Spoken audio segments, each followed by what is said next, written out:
just like some thoughts about what Trump said. Um, Obviously, he tries to start off on a good foot by thanking Obama, Biden, Harris, and says my fellow citizens, which, let's be honest, I don't think he sees me as anything fellow to him. The golden age begins not just now, but right now, he's saying.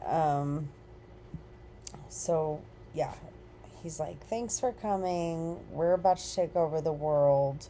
And then he uses three words in the next paragraph: reclaim, restored, rebalanced.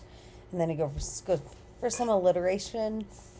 The vicious and violent, trashes the Justice Department, saying that that's going to be fixed, assumedly, again, right now.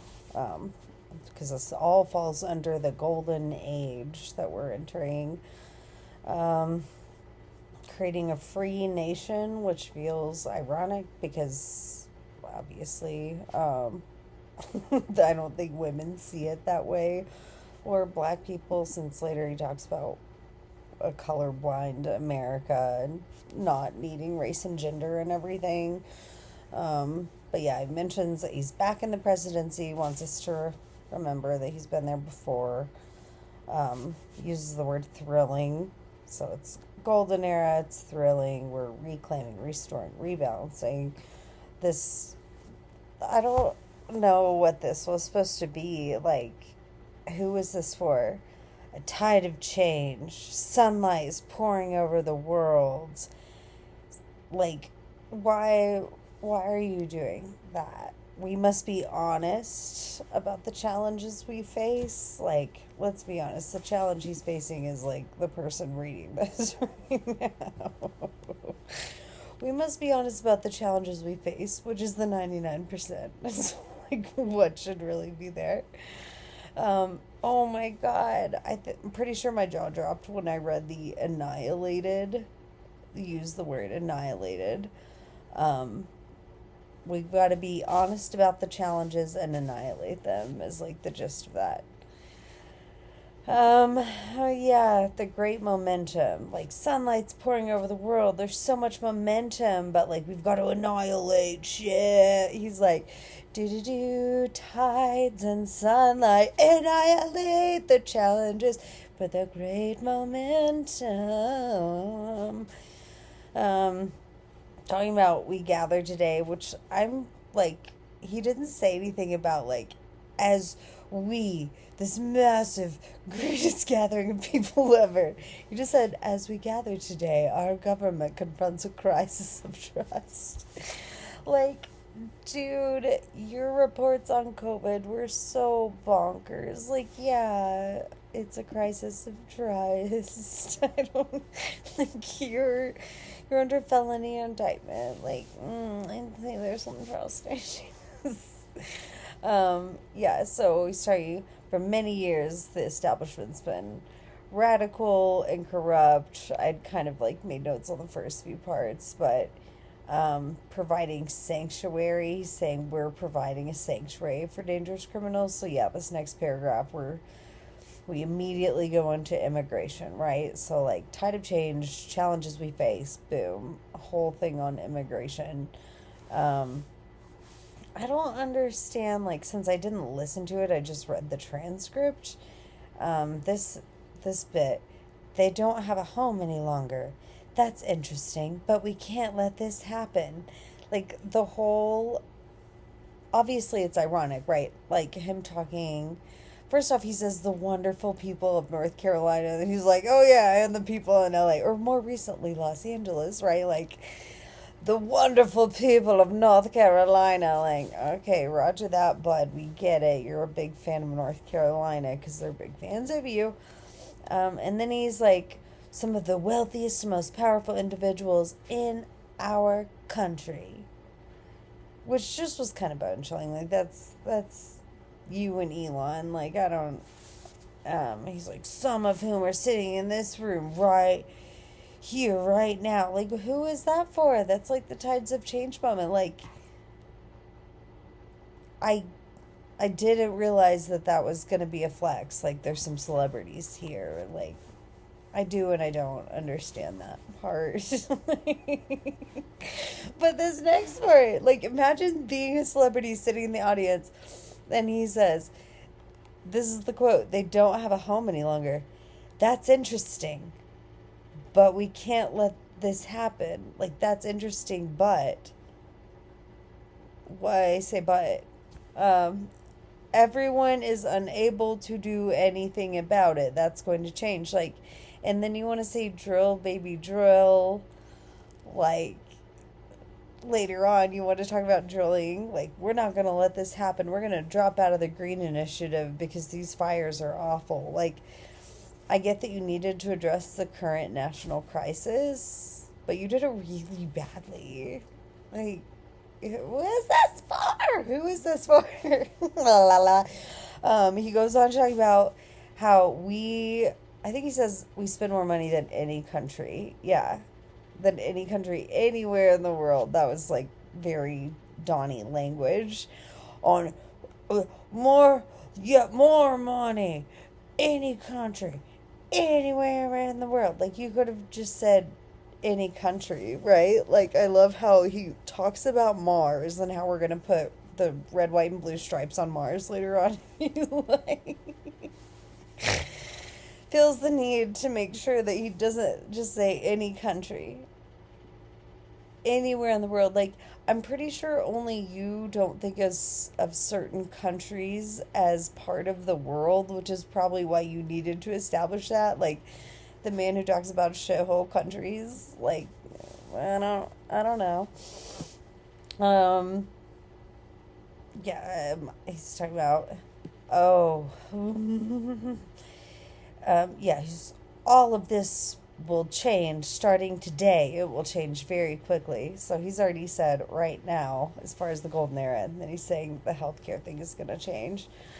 Um, Despite the love reason. Oh, yeah, he talks about he's doing his whole homeschooling thing, talking about how kids are being taught to hate their country in schools.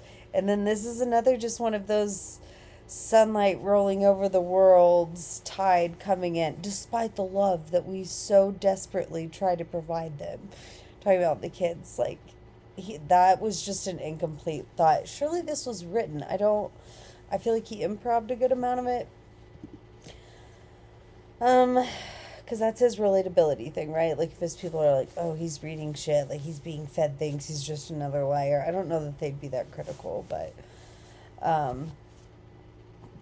yeah, my recent election is a mandate. My recent election is a mandate. My recent election is a mandate.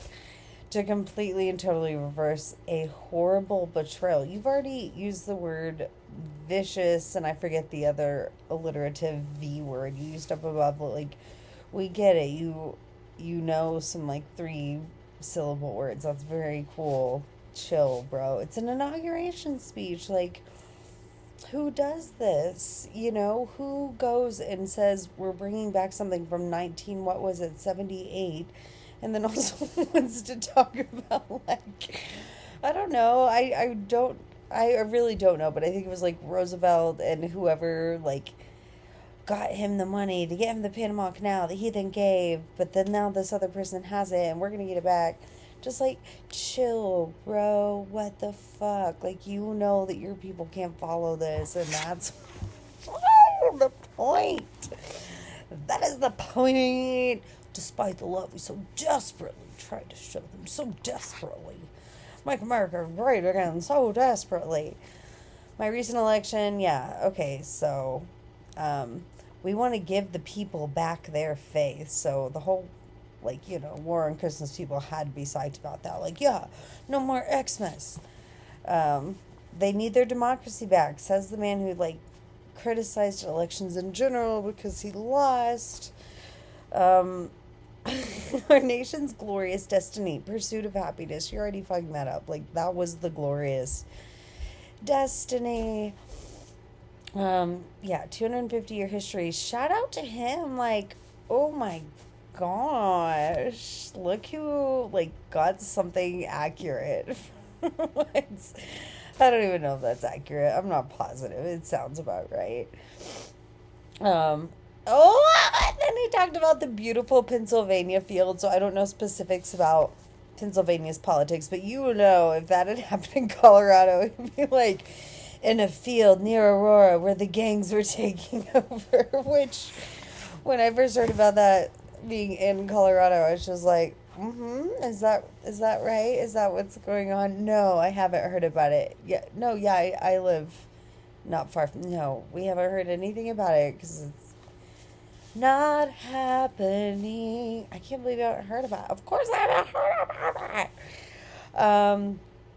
Yeah, it's. He says thank you very much for some reason. Oh, say he was saved by God. Yeah, this whole faith thing is getting really. And then he's like, "It's MLK Day. I'm so excited to work with you, black people. Thanks for all the backup." And then later on, he's like, "Let's be colorblind because gender and race is involved in everything. Today's MLK Day." Like, how dare you criticize gender? Like, just how dare you criticize race theory and race studies? Oh, and he's like, "Oh, we're gonna go on merit. Like, we're gonna see everyone based on merit, not on color." It's like, yeah, that, but reparations are a thing for a reason. Like, people didn't just pull that idea out of their ass for no reason. Like, and the rest, like, I can't really remember what he said during a lot of this. I just know, like, he's trying to put a spin on tariffs and the whole. Oh, God, I don't remember this part. Our armed forces will be free to focus on their sole mission, defeating America's enemies. He's like, he says at one point, like, there will be no wars. And then, like, almost at the very, very end, he basically gives a promise of war. Like, from this day on, the future is ours. Our golden age has just begun. But it's something more intense than that that made me just like, damn. Our power will stop all wars and bring a new spirit of unity to a world. Yep, our power will bring unity to the world. Like, I feel like, so the exact quote, our power will stop all wars and bring a new spirit of unity to a world that has been angry, violent, and totally unpredictable. Like, that's not your business. That's not your business. You want to talk about how, I think at some point he mentions, like, oh, America's been so concerned with, like, giving money to other people from this day forward. Like, it's going to be my priority is America. Like, I don't think he does the whole rhetorical question thing because that would have been ultra obnoxious. But, yeah, like, you want to say America needs to stop getting in others' business. Like, my focus is going to be America and America only. And then you want to say, like, we're going to bring unity to a world that's been unpredictable. Like, and then say we will not be conquered. We will not fail. Like, clearly you're pushing God. I'm surprised he didn't wrap up the whole thing um with a mention of God. But yeah, this whole thing is so just bonkers. The Wild West launched mankind into the heavens and put the universe of human knowledge into the palm of human hand. Like, flat earthers were probably your people. The whole thing was bonkers. It was bonkers. Okay, bye.